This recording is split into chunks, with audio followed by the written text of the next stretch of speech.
សួស្តីសូមជម្រាបសួរពុកម៉ែបងប្អូនយើងទាំងអស់នេះថ្ងៃនេះកន្លែងខ្ញុំមកផ្ទះបងស៊ីខឿនលេងពុកម៉ែបងប្អូនយើងហើយដូចបងស៊ីខឿនយើងពុកម៉ែបងប្អូនខ្មែរយើងចេះកើស្កន់បងស៊ីខឿនច្រើនណាពុកម៉ែបងប្អូនបងស៊ីខឿនមាននិយាយអីមួយពុកម៉ែបងប្អូនយើងទេបាទសួស្តីពុកម៉ែបងប្អូនឥឡូវនេះបងប្អូនកាត់មកលេងតុបជួននេះតុបជួនមកស៊ីខឿនដល់ថតដល់អញ្ចឹងមិនមកទេមិនលេងដេកលេងអីចឹងបងប្អូនហើយថ្ងៃនេះ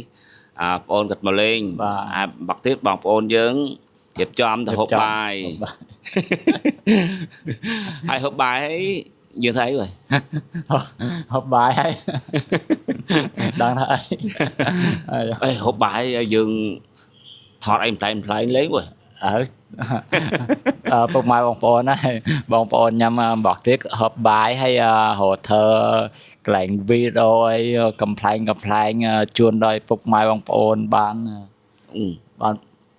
កន្លែងទស្សនាហ្នឹងហើយមកទៀតបងប្អូនយើងចាំមើលតាមដានស៊ីខឿនបងប្អូនមើលថតបាយខ្លះហើយ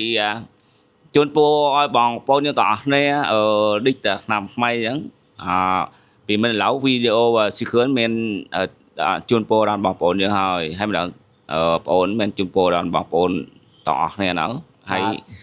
ឆ្នាំថ្មីជូនពរដល់បងប្អូនយើងទាំងអស់គ្នាបានសេចក្តីសុខសប្បាយទាំងអស់គ្នាបងប្អូនបាទអរគុណបងប្អូនបាទញ៉ាំក៏សាំអរគុណដល់ពុកម៉ែបងប្អូនបានតាមដានវីដេអូផាខ្ញុំជាមួយតាមដានវីដេអូផាបងស៊ីខឿនហើយអរគុណពុកម៉ែបងប្អូនដែលឃើញខ្មែរក្រមកាន់ខ្ញុំស្រឡាញ់ខ្មែរក្រមខ្មែរកដានយើងសូមអរគុណដល់ពុកម៉ែបងប្អូនទាំងអស់នេះបាទបាយសូមជម្រាបលាពុកម៉ែបងប្អូន